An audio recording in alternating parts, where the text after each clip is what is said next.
Righto then, so thank you for explaining that documentation to us. What are we going to look at next? It is still in connection with that almost, it was a deed document really, wasn't it? That's what we were looking at? Yeah, the one we've looked at just conveyed the site. Yes. And it doesn't tell us anything about the building that was going to be put on the site. I see. But we're even more lucky because we actually have some plans for the building itself. Oh, yes, I see. Now, these have survived because it was a Church of England school. And because of that, the diocese in Gloucester took a very active role in managing the actual physical building. Oh, I see. Of it. Wow. And the spin-off for us is that the records have survived. Yes. So we have this lovely front elevation. Yeah.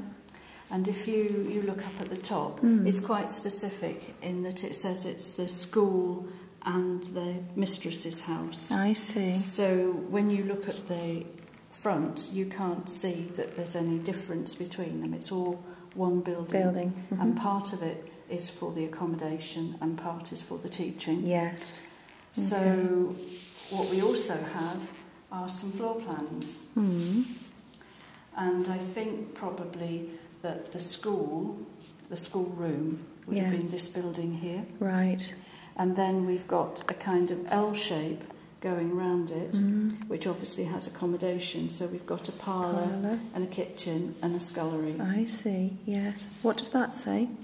That says drain. I see. So I suspect that these are going to be the privies. Yeah. And because they're multiple privies, I suspect they were the privies for the school rather than the privy for the school housing. mistress. Yeah. Or it might be even that they share. Joint. Yeah, because this is quite early. This is the 1850s. Yes. So it's right at the beginning of kind of plumbed in bathrooms and facilities. Yeah, interesting. Isn't it just? Yeah. Well, it gets better because we've got a plan of the upstairs as well. Oh, okay. So she's got 3 bedrooms. Lovely. Which is quite interesting because they refer to her, the teacher, always as a mistress.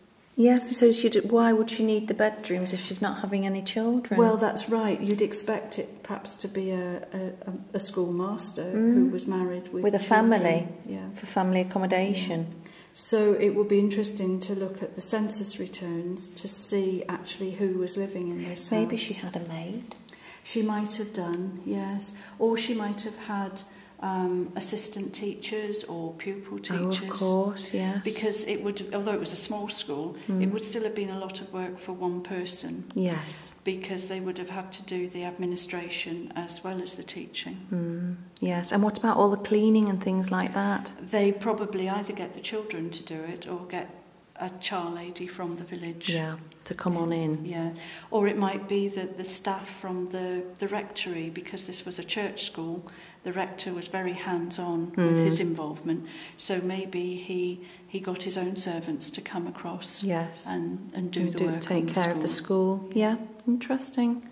It is absolutely fascinating. Because what would be interesting, actually, it's just occurred to me, is if you were to look into who lived there, they may have come from far away. That's exactly the teacher might have travelled. And that generally happened. Yes. Because there was like today, you get professionally qualified teachers, and they did move around because that was the way to get advancement. So you would start off probably as a pupil teacher, it was like a kind of apprentice, and then you get your certificate, so you became a certified teacher. Yes. And then you'd maybe get an assistant's job, and eventually you'd hope to end up as a head teacher of your own of a nice small school out in the country, but you could have travelled down from Manchester or from anywhere really, or up. Yeah, and it's very interesting because this school was affiliated to the Church of England. It's what's called a national school, and the national school system had its own sort of certification for teachers, and that's something that we'll look at a little bit later on. Okay, thank you. Is there another document there that we're going to look at? Yes, there's this one, which is a little bit of a wild card, and it's dated a little bit later, I think. This is dated 1858. Oh yes, I see, okay. And I think what they're doing here is moving the privies if you remember the privies from the earlier one, which were right by the school and the schoolhouse, what they're doing here is moving them right to the other end of the playground. Oh, there they are, yes. So the little ones would have to run across the playground to get to them. Yeah, regardless of the weather. That's just right. Yeah. Okay, thank you for that, Vicky. Is there anything else in this section we're looking at? No. Okay, thank you. What's coming up next, Vicky? Well, we're going to look at some of the school logbooks, which are the records actually of the school itself when it was working as a school with children. And that will give us a kind of snapshot of what was happening in the village, as well as what was happening in the building. Interesting, can't wait. Yeah.